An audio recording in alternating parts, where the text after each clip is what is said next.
Hey, what's going on YouTube?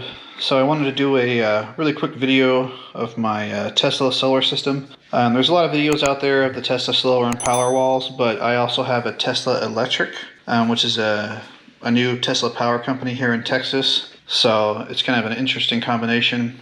Basically, we just buy our electricity from Tesla Electric. It's 11.9 cents per kilowatt hour, and then it goes up to like 16 something for the peak hours. But what happens is, since we have two power walls, even if we're not generating enough like during the day from the solar panels, the backup, the power walls will charge from the grid, during the cheaper hours, and then during peak hours, it'll only power the house from the two power walls. And so the two power walls can, output enough energy to run pretty much our entire house. So you can see, like right now we have an 8.8 kilowatt system. It's about 10:40 in the AM. We're generating 4.5 kilowatts right now. We're using two. I have my e-bike charging in the back. Without the AC running, usually that's about 1. Yeah, let's kind of go back. All right, so let's just do like a quick tour of the system here. To be honest, I don't know what all this stuff is, but you have a emergency power off switch.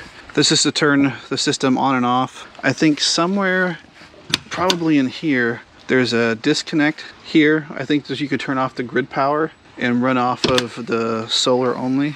You can see there's group panels here. There's a group panels here on my garage.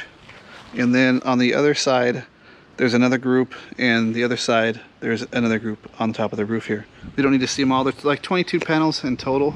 And then in the garage, the lighting is not good in here, but you can see in the garage we have our, I guess this is the charge controller inverter, and then we have the two power walls here. So I think there are 13 point something kilowatts each. Charge up to about 100%, and then we use them overnight. So they last most nights, so with air on and everything. During a power outage, if we didn't use AC at all, I think they would probably last a week. That's with, them charging from solar during the day. If it's cloudy outside and you're not generating any solar, yeah, they're gonna last like maybe a day. They drain pretty quick when you're not recharging them through like solar. So they predicted about a 60% offset year round. So you can go to impact here on the app and you can kind of see, where you're at. So you can select month.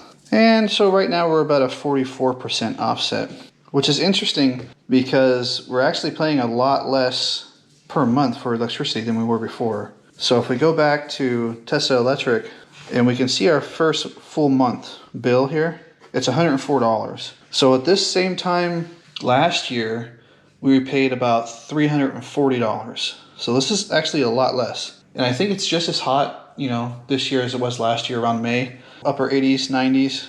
So it says it's only a 40% offset, but we're seeing a huge decrease in our bill. And it might have something to do with just how we're charged, because they charge very basic and we're feeding back in to the grid. I think we only fed in about $15 worth of energy this last month because we were using a lot of it from our Powerwall overnight. From the time we ordered the Tesla, which was I think last May, to when they came and installed it was about 10 months. So we ordered it in May, they installed it February 28th of this year, and I think it wasn't until like April 1st, maybe the middle of March sometime that the electric company actually came on and switched it over. While we were waiting for approval to switch it on, since we had the backup power, the solar panels were working and we were feeding the solar into the power walls and the power wall into the house, except we weren't able to feed the excess power back into the grid until it was switched on. But now it's on. Like I said, this charges up during the day and then we use it during peak hours. There's two power walls, 8.8 kilowatt system. The highest I've seen it go is probably about 7.3 kilowatt hours, like when the sun's all the way up in the sky and there's no clouds at all. So that's pretty good for an 8.8 kilowatt system. We're kind of maxing out at 7.3, 7.4 kilowatt hours generation. Or kilowatt, not kilowatt hours.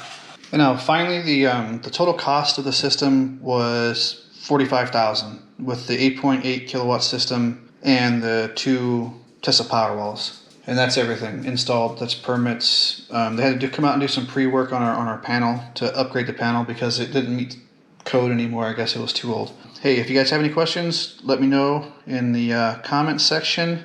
I usually do videos on e-bikes, stuff like that, but I charge my e-bikes off the solar now, so I thought it was relevant. Oh, you can see we just went up to 6 kilowatts here. So yeah, thanks for watching. See you next time. Bye.